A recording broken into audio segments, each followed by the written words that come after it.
औज़ुबिल्लाहिमिनश्शैतानिर्रजीम बिस्मिल्लाहिर्रहमानिर्रहीम। अस्सलाम वालेकुम नाज़रीन, अल नूर यूट्यूब चैनल पर खुशामदीद। नाज़रीन, आज एक नई वीडियो लेकर आपकी खिदमत में हाज़िर हैं। आज एक ऐसे टैलेंटेड बच्चे की आवाज़ आपको सुनाई जाएगी, वो आपके सामने मनक़बत पेश करेंगे। तो उम्मीद है कि आपको आज की वीडियो पसंद आएगी। तो नाज़रीन, वीडियो शुरू करने से पहले मैं आप तमाम व्यूवर्स से रिक्वेस्ट करूंगा कि मेरे चैनल को सब्सक्राइब करें, लाइक करें, शेयर करें और बेल आइकन पर क्लिक कर दें ताकि आपको मेरी हर आने वाली वीडियो का नोटिफिकेशन मिलता रहे। तो आइए वीडियो का आगाज़ करते हैं। जी तो नाज़रीन, ये हमारे सामने एक टैलेंटेड बच्चा मौजूद है। तो आपका क्या नाम है? विशाल अहमद। विशाल अहमद। जी तो विशाल, आज आप हमें क्या सुनाने जा रहे हैं? मनक़बत सुनाने जा रहा हूँ।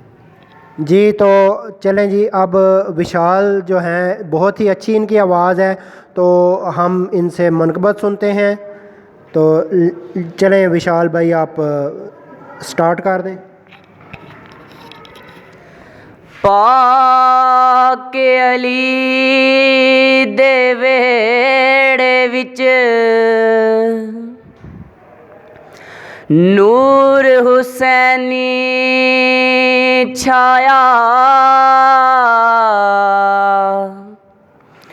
दीन नबी दा मोहसन बन के, दीन नबी दा मोहसन बन के आप हुसैन आया।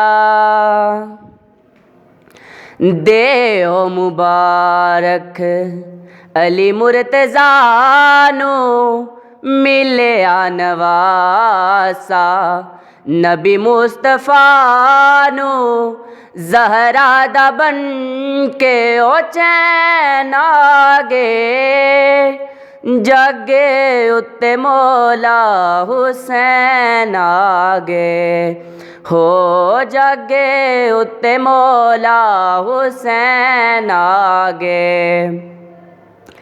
रब हुशे आप होया आमदे शबीर ते, होण कुर्बान सारे ज़ैनब दे वीर ते। रब हुशे आप होया आमदे शबीर ते, होण कुर्बान सारे ज़ैनब दे वीर ते। लाले अली दा सोहना ऐसा होर नहीं होना, लाले अली दा सोहना ऐसा होर नहीं होना, ज़हरा दा बन के ओ चैन आ गए, जगे उत्ते मौला हुसैन आ गए, हो जगे उत्ते मौला हुसैन आ गए। रौनकां मदीने विच नूरे जहान ते, पढ़दे दरूद सारे नात के कुरान ते। रौनकां मदीने विच नूरे जहान ते, पढ़दे दरूद सारे नात के कुरान ते।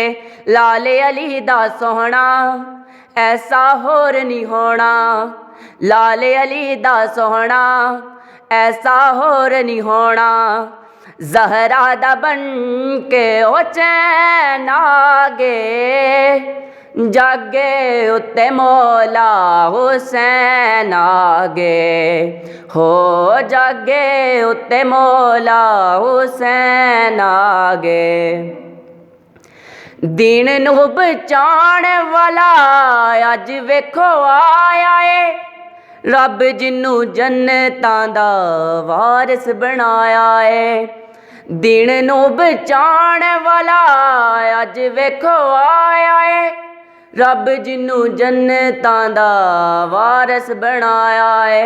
लाले अली दा सोहना ऐसा होर नहीं होना, लाले अली दा सोहना ऐसा होर नहीं होना, ज़हरा दा बन के ओ चैन आ गए, जागे उत्ते मौला हुसैन आ गए, हो जगे उत्ते मौला हुसैन आगे, हो जगे उत्ते मौला हुसैन आगे। जी तो नाजरीन, उम्मीद है आपको आज की वीडियो पसंद आई होगी। इसी तरह की अच्छी अच्छी वीडियोस देखने के लिए मेरे चैनल को सब्सक्राइब करें, लाइक करें, शेयर करें, बेल आइकन पर क्लिक कर दें। इसके साथ ही इजाज़त दीजिए। अल्लाह हाफिज़।